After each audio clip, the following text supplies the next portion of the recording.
ఎన్నికలు రెండవ ఫేజ్లో ఈరోజు పొద్దున 7 గంటల నుంచి మొదలైంది.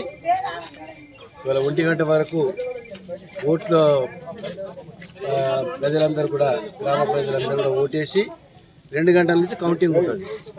మరి దాని తర్వాత ఎవరినైతే మెజార్టీతో ఎన్నుకుంటారో గ్రామ ప్రజలు వాళ్ళు 5 సంవత్సరాలు సర్పంచ్గా కొనసాగుతారు. అదేవిధంగా వార్డు మెంబర్ కూడా రిజర్వేషన్తో వచ్చినటువంటి వార్డు మెంబర్ కూడా మరి ఈరోజు బూత్ వైజ్ ఎలక్షన్స్ ఉన్నాయి. దాంతోపాటు ఈ గ్రామంలో ఎస్టీ రిజర్వేషన్ వచ్చింది. మరి ఇక్కడ అభ్యర్థి సహదేవ్ అని వారికి ఉంగరం గుర్తు వారికి రావడం జరిగింది, మేము వినియోగించుకోవడం జరిగింది.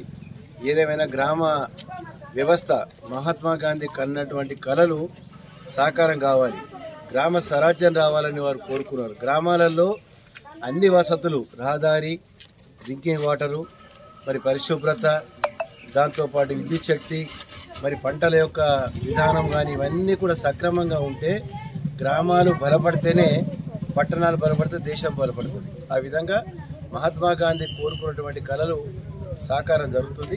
మరి నిజంగా కూడా ఇల్లపల్లి గ్రామం నిర్మల్కి అతి సమీపంలో ఉన్నటువంటి గ్రామం ఇది.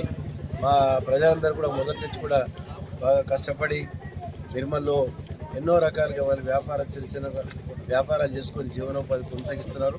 మరి భూములలో వ్యవసాయం కూడా చేసి స్వయంగా కూరగాయలు పండిస్తారు.